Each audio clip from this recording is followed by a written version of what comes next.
ರಾಜ್ಯಾದ್ಯಂತ ಸುಮಾರು 90 ಕ್ಷೇತ್ರಗಳಲ್ಲಿ ಪ್ರವಾಸವನ್ನು ಮಾಡಿ ಈ ಪಕ್ಷವನ್ನು ಕಟ್ಟತಕ್ಕಂಥ ಕೆಲಸ ಮಾಡ್ತಾ ಇದ್ದಾರೆ. ಇವತ್ತು ಮೂಲ ಉದ್ದೇಶ ಅವರು ಬಂದಿರತಕ್ಕಂಥದ್ದು ಡಿಜಿಟಲ್ ಸದಸ್ಯರ ನೋಂದಣಿಯನ್ನ ಪ್ರತಿ ಕ್ಷೇತ್ರದಲ್ಲೂ ಮಾಡಿಸಿ ಕನಿಷ್ಠ 50 ಲಕ್ಷ ಸದಸ್ಯರ ನೋಂದಣಿಯನ್ನ ಮಾಡಬೇಕು ಅಂತಕ್ಕಂಥದ್ದು. ತಮ್ಗೆಲ್ಲ ಈಗಾಗಲೇ ಅದರ ಮೊಬೈಲ್ನ ಮಿಸ್ ಕಾಲ್ ಕೊಡ್ತಕ್ಕಂಥದ್ದು ಎಲ್ಲ ಗೊತ್ತಿದೆ. 9964002028 ಅಂತಕ್ಕಂಥ ನಂಬರ್ಗೆ ನೀವು ಮಿಸ್ ಕಾಲ್ ಕೊಟ್ರೆ ತತ್ಕ್ಷಣ ತಮ್ಗೆಲ್ಲ ನಿಮಗೆ ಸದಸ್ಯತ್ವನ ದೊರಕತಕ್ಕಂಥ ಕೆಲಸವನ್ನ ನಿಖಿಲ್ ಕುಮಾರಸ್ವಾಮಿ ಅವರು ಮಾಡಿಕೊಡ್ತಾ ಇದ್ದಾರೆ. ಇವತ್ತು ನಿಖಿಲ್ ಕುಮಾರಸ್ವಾಮಿ ಅವರ ನೇತೃತ್ವದಲ್ಲಿ ನಾವು ಪಕ್ಷವನ್ನ ಕಟ್ಟಲಿಕ್ಕೆ ಹೊರಟಿದರೆ ಕಾರಣ ಇವತ್ತು ಕುಮಾರಸ್ವಾಮಿ ಅವರು ಕೇಂದ್ರದಲ್ಲಿ ಮಂತ್ರಿ ಆಗಿದ್ದಾರೆ.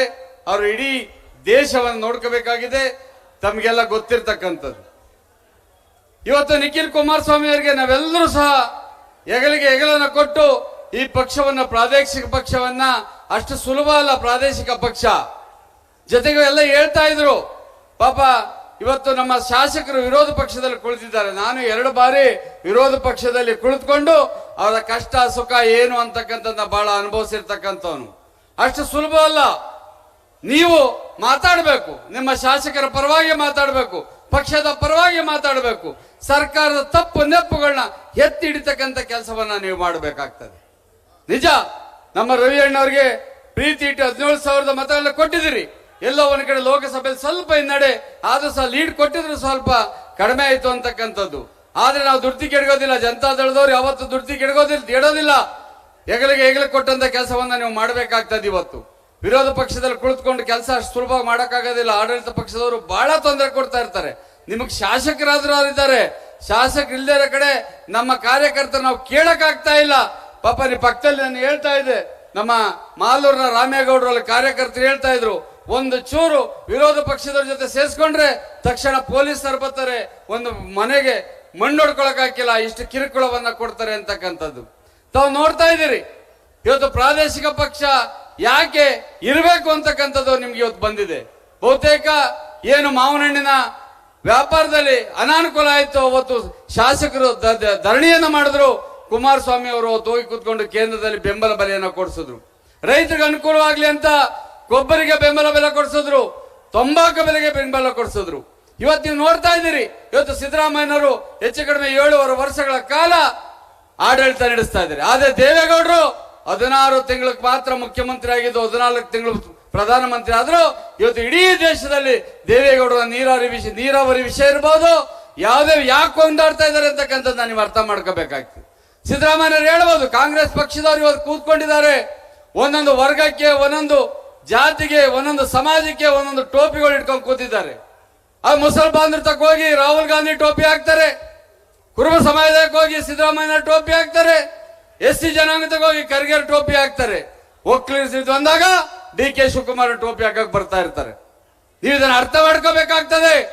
ಅವ್ರೇನೇ ಆಡ್ಲಿ, ಇವತ್ತು ಆಡಳಿತ ಎಷ್ಟು ಕುಸ್ತಿದೆ ಅಂದ್ರೆ ಅಧಿಕಾರಿಗಳು ಇವತ್ತು ಈ ಮುಖ್ಯಮಂತ್ರಿಯ ಮಾತನ್ನ ಕೇಳ್ತಾ ಇಲ್ಲ. ಕಾರಣ ಇವರು 2 ವರ್ಷ ಮುಖ್ಯಮಂತ್ರಿ, 2.5 ವರ್ಷದ ಮುಖ್ಯಮಂತ್ರಿ ಅಂತಕ್ಕಂಥ ಭಾವನೆ ಬಂದಿರತಕ್ಕಂಥದ್ದು. ಇವತ್ತು ನೀವು ಯೋಚನೆ ಮಾಡಿ, ಕುಮಾರಸ್ವಾಮಿ ಅವರು ಕೇವಲ 20 ತಿಂಗಳು 14 ತಿಂಗಳು ಆಗಿದ್ದಂತ ಸಂದರ್ಭದಲ್ಲಿ 2 ಬಾರಿ ರೈತರ ಸಾಲ ಮನ್ನಾ ಮಾಡಿದ್ರು, ಲಾಟ್ರಿ ನಿಷೇಧ ಮಾಡಿದ್ರು, ಸಾರಾಯಿ ನಿಷೇಧ ಮಾಡಿದ್ರು, ಎಂತೆಂತ ಭಾಗ್ಯಲಕ್ಷ್ಮಿ ಯೋಜನೆಯನ್ನ ತಂದ್ರು. ಮುಂದೆ ಯಾರೋ ಬಡ್ಡಿಗೆ ತೆಗೆದುಕೊಂಡಿದ್ದಕ್ಕಂತ ಹೊಸ ಕಾನೂನು ತಂದ್ರು. ಈ ಸರ್ಕಾರಗಳು ಮುಕ್ತು. ಇವತ್ತು 2 ರಾಷ್ಟ್ರೀಯ ಪಕ್ಷಗಳ ಜೊತೆ ನಾವು ಹೋರಾಟವನ್ನ ಮಾಡಬೇಕಾದ ಅನಿವಾರ್ಯತೆ ನಮ್ಮ ಮುಂದೆ. ನಿಮ್ಮ ಸಹಕಾರ ನಮಗೆ ಬೇಕಾಗ್ತದೆ.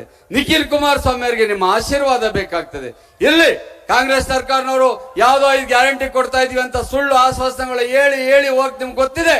ಇವತ್ತು ಈ ಭಾಗದಲ್ಲಿ ಬೋರ್ವೆಲ್ ತೆಗೆದ್ರೆ ನೀವೇನಾದ್ರು ಒಂದು ಕನೆಕ್ಷನ್ ಕೇಳಿ ಟ್ರಾನ್ಸ್ಫರ್ ಬೇಕಾದ್ರೆ ಎಷ್ಟು ಕಟ್ಬೇಕು ನೀವು ದುಡ್ಡು? ಇವತ್ತು 2.5 ಲಕ್ಷ ರೂಪಾಯಿ ಸರ್ಕಾರಕ್ಕೆ ಕಟ್ಟಬೇಕು. ಆ ಟ್ರಾನ್ಸ್ಫರ್ ಬೆಲೆನೇ 50,000. ನಮ್ಮ ಕಾಲದಲ್ಲಿ ಹಿಂದೆ 2023ರಲ್ಲಿ ನಾವು 15,000 ರೂಪಾಯಿ ಕಟ್ರೆ ಅದು ಎಷ್ಟೇ ಲಕ್ಷ ಆಗ್ಲಿ ಸರ್ಕಾರದಿಂದ ಹಾಕ್ಸ್ತಕ್ಕಂಥ ಕೆಲಸ ಮಾಡ್ತಾ ಇದ್ದು.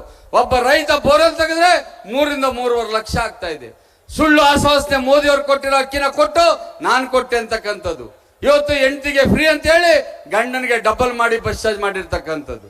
ಇವತ್ತು ಹೇಳಿ, ಇಲ್ಲಿ ಯುವಕರು ಇಷ್ಟು ಜನ ಇದ್ದೀರಿ, ಯಾರಾದ್ರೂ ಯುವ ನಿಧಿ ತಗೊಂಡಿದ್ದೀರಾ? ನೀವು ಗ್ರಾಜುಯೇಟ್ಗಳಿದ್ದೀರಿ, ಡಿಪ್ಲೊಮಾದವ್ರು ಇದ್ದೀರಿ, ಯಾರಿಗಾರ 4,000 ಬಂದೈತೆ ಅಂದ್ರಪ್ಪ? ಬರೀ ಸುಳ್ಳನ್ನು ಹೇಳ್ತಾ ಇರ್ತಕ್ಕಂಥ ಖಜಾನೆ ಖಾಲಿ ಲೂಟಿ ಲೂಟಿ ಲೂಟಿ ಎಲ್ಲ ಲೂಟಿ. ಅಧಿಕಾರಿಗಳು ಒಂದ್ ಕಡೆ ಲೂಟಿ ಆದ್ರೆ ಮಂತ್ರಿಗಳು ಒಂದ್ ಕಡೆ ಲೂಟಿ. ಪಾಪ ಶಾಸಕರು ಈ ಭಾಗದಿಂದ ಒಂದೆರಡು ಮೂರು ಮುತ್ತು ರತ್ನಗಳು ಗೆದ್ದು ಬಂದ್ಬಿಟ್ಟವೆ. ಅವು ಹೆಂಗ್ ಆಡ್ತವೆ ಅಂದ್ರೆ ಒಂಥರ ಈ ಸೋಷಿಯಲ್ ಮೀಡಿಯಾದಲ್ಲಿ ನೋಡ್ತಾ ಇರ್ತೀವಿ. ಚಿಕ್ಕಬಳ್ಳಾಪುರದಿಂದ ಒಂದ್ ಮುತ್ತು, ಕೋಲಾರದಿಂದ ಇನ್ನೊಂದಡಿ ಮುತ್ತು ನಾವು ನೋಡ್ತಾ ಇರ್ತೀವಿ.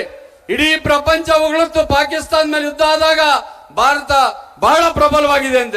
ನಮ್ಮ ಕೋಲಾರ ಶಾಸಕರು ಪ್ರಶ್ನೆ ಮಾಡ್ತಾರೆ, ಸಾಕ್ಷಿ ತೋರಿಸಿ ಸಾಕ್ಷಿ ತೋರಿಸಿ ಅಂತ.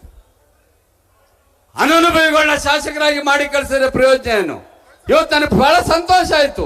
ರವಿ ಅವರು ಒಂದು ದಿವಸ ಕ್ಷೇತ್ರವನ್ನು ಬಿಟ್ಟಿಲ್ಲ, ಕ್ಷೇತ್ರದ ಪರವಾಗಿ ನಿಂತಿರ್ತಕ್ಕಂಥ ಆ ಕೆಲಸವನ್ನು ನಾವು ಮಾಡಬೇಕಾಗ್ತದೆ.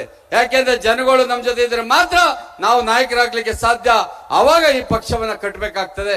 ಇವತ್ತು ನಾನು ಈ ಸಭೆಯಲ್ಲಿ ಹೇಳ್ತಾ ಇದ್ದೀನಿ, ಮುಂದಿನ ವಿಧಾನಸಭೆ ಚುನಾವಣೆಯಲ್ಲಿ ನಿಖಿಲ್ ಕುಮಾರಸ್ವಾಮಿ ಅವರ ದೇವೇಗೌಡರ ನೇತೃತ್ವದಲ್ಲಿ ಮಂಡ್ಯ ಜಿಲ್ಲೆಯಿಂದ 7 ಶಾಸಕರನ್ನ ತರ್ತಕ್ಕಂಥ ಕೆಲಸ ಮಾಡ್ತೀವಿ. ಇವತ್ತು ಕೋಲಾರದಲ್ಲೂ ಸಹ ನೀವು ಇರ್ತಕ್ಕಂಥ ಕೋಲಾರ ಜಿಲ್ಲೆ, ಚಿಕ್ಕಬಳ್ಳಾಪುರ ಜಿಲ್ಲೆಯಲ್ಲಿ ಪ್ರತಿಯೊಂದು ಕ್ಷೇತ್ರದಲ್ಲೂ ನಮ್ಮ ಬಾವುಟವನ್ನು ಆರಿಸಬೇಕಾಗ್ತದೆ. ನಾವಿಲ್ಲಿ ನಿಂತ್ಕೊಂಡು ಕುಮಾರಸ್ವಾಮಿ ಅವರ ಮುಖ್ಯಮಂತ್ರಿ ಮಾಡ್ತೀವಿ, ಮುಖ್ಯಮಂತ್ರಿ ಆದ್ರೆ ಪ್ರಯೋಜನ ಆಗೋದಿಲ್ಲ. ನಾವು ಹಳೆ ಮೈಸೂರಿನಲ್ಲಿ ಇರ್ತಕ್ಕಂಥ ಒಂದು 7-8 ಜಿಲ್ಲೆಯಿಂದ ನಾವು ಕಡಿಮೆ ಅಂದ್ರೆ 40-50 ಜನ ಶಾಸಕನ ಆಯ್ಸಿ ಕಳಿಸಿದ್ರೆ ಕುಮಾರಸ್ವಾಮಿ ಅವರ ಮುಖ್ಯಮಂತ್ರಿ ಮಾಡ್ತಕ್ಕಂಥ ಅವಕಾಶ ನಮಗೆ ಬರ್ತದೆ. ಅವಾಗ ರೈತರ ಪರವಾದ, ಮಹಿಳೆಯರ ಪರವಾದ, ದೀನ ದಲಿತರ ಪರವಾದ ಸರ್ಕಾರವನ್ನು ಕೊಡ್ಲಿಕ್ಕೆ ಅವಕಾಶ ಆಗ್ತದೆ ಅಂತಕ್ಕಂಥದ್ನ ಮಾತನ್ನ ಸಂದರ್ಭದಲ್ಲಿ ತಮ್ಗೆಲ್ಲ ಹೇಳ್ತಾ, ಪಾಪ ಇವತ್ತು ನಿಖಿಲ್ ಕುಮಾರಸ್ವಾಮಿ ತಮ್ಗೆಲ್ಲ ಒಂದ್ ರೀತಿಯ ನಾನು ಹೇಳ್ತಾ ಇರ್ತೀನಿ, ನಾವು ಸುಮ್ಮನೆ ಕೂತ್ಕೋಬಾರ್ದು, ಪಕ್ಷವನ್ನು ಕಟ್ಟಬೇಕಾದ್ರೆ ಯಾವ್ದಾದ್ರು ಕಾರ್ಯಕ್ರಮವನ್ನ ಮಾಡ್ತಾ ಇರ್ಬೇಕು ಅಂತಕ್ಕಂಥದ್ನ ಇವತ್ತು ನಿಖಿಲ್ ಕುಮಾರಸ್ವಾಮಿ ಅವರು ನಿರಂತರವಾಗಿ ಈ ಕಾರ್ಯಕ್ರಮವನ್ನು ಮಾಡಬೇಕು. ಈ ಕಾರ್ಯಕ್ರಮ ಆದ್ಮೇಲೆ ಜಿಲ್ಲಾ ಪಂಚಾಯತಿ, ತಾಲೂಕ್ ಪಂಚಾಯತಿ, ಬೇರೆ ಬೇರೆ ಚುನಾವಣೆಗಳು ಬರ್ತವೆ.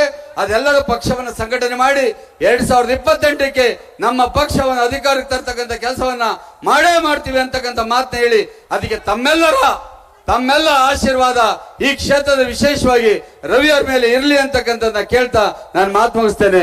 ಜೈ ಜೆಡಿಎಸ್, ಜೈ ಕರ್ನಾಟಕ. ಸುರೇಶ್ ಗೌಡರಿಗೆ ಹೃತ್ಪೂರ್ವಕ ವಂದನೆಗಳನ್ನ ಸಮರ್ಪಿಸ್ತಾ